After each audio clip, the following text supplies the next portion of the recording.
Bakının Nərimanov metrosu civarında Metropark deyilən ticarət mərkəzinin qarşısında bir telefon satış dükanı var. Bəlkə bir neçə telefon dükanı var.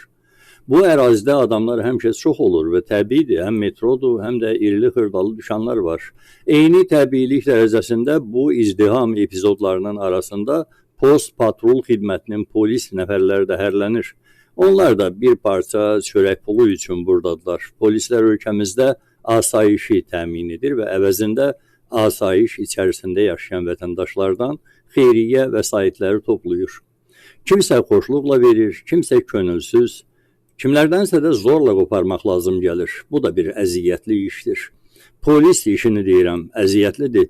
Sadəcə asayiş verəcəksən və bu əvəzsiz nemətin dadını, qədrini bilməyən vətəndaşların hələ bir beyninə də yeritməlisən ki, bütün bunlar havayı ola bilməz. Bizdə sabitlikdir. Nəyə görə sabitlikdir? Necə yaranır bu sabitlik? Bu sualın sadəcə bir cavabı var. Polisin zəhminin olmadığı ölkələrdə sabitlik yoxdur. Polis zəhmi ictimai münasibətlərin tarazlayıcı ədviyyatıdır. Duz və ya istiot olmasa kimsə bir yeməyi könül xoşluğu ilə yeməz. Eləcə də sabitlik üçün polis qorxusu gərəkdir.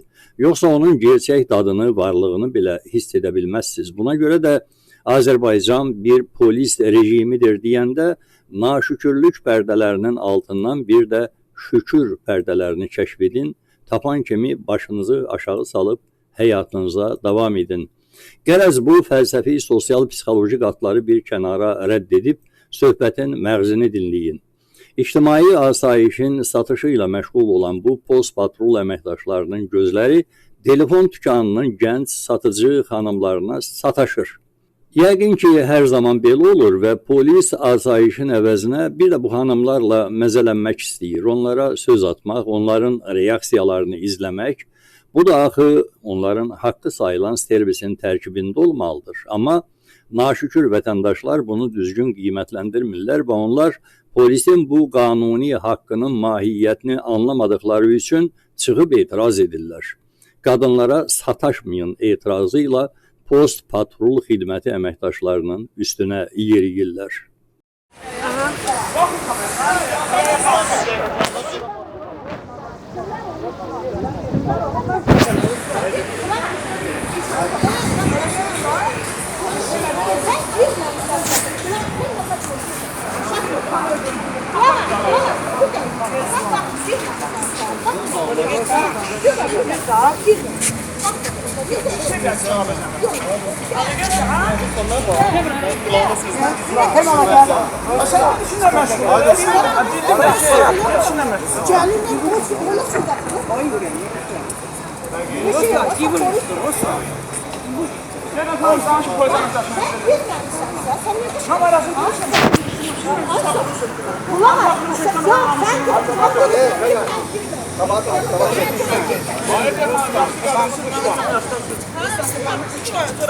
Bu artıq nonsensdir, elə deyil. Yəni polis Azərbaycanlıların namuslu davranış adlandırdığı etiketləri pozmadan xidmət etdiyi ərazidə yaraşıqlı qadınlara söz ata bilər, yoxsa ata bilməz.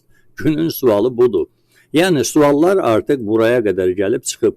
Əgər suallar buraya qədər gəlib çıxıbsa, bu suallara cavab vermək gərəkdir, yoxsa gərək deyil.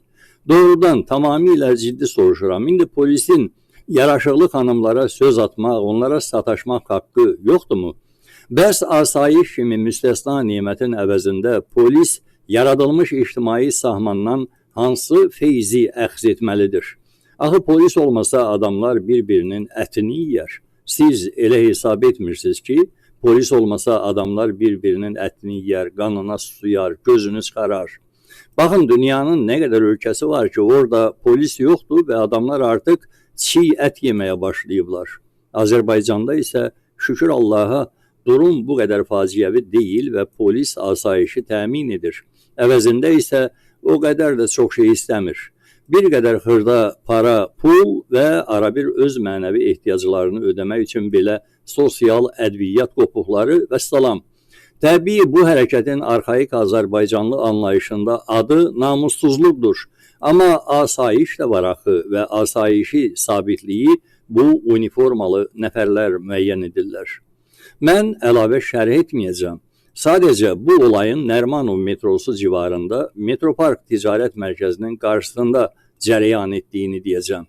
Əlbəttə, ola bilər ki, bu bütün ölkə boyu baş verir. Hər yerdə belədir. Sadəcə olaraq bir vətəndaşın sosial medianın gündəminə təqdim etmək üçün kameraya aldığı bu parça bizə gəlib çıxdığına görə bunun üzərində danışdım. Şərhi isə sizə buraxıram. Azərbaycan polisinin yaraşıqlı Azərbaycanlı xanımlara söz atmaq, sataşmaq haqqı varmı? Bunu polisin xidməti ilə bağlanan məcəllə kitablarına yazmağın zamanı çatıb, yoxsa hələ tezdirmi?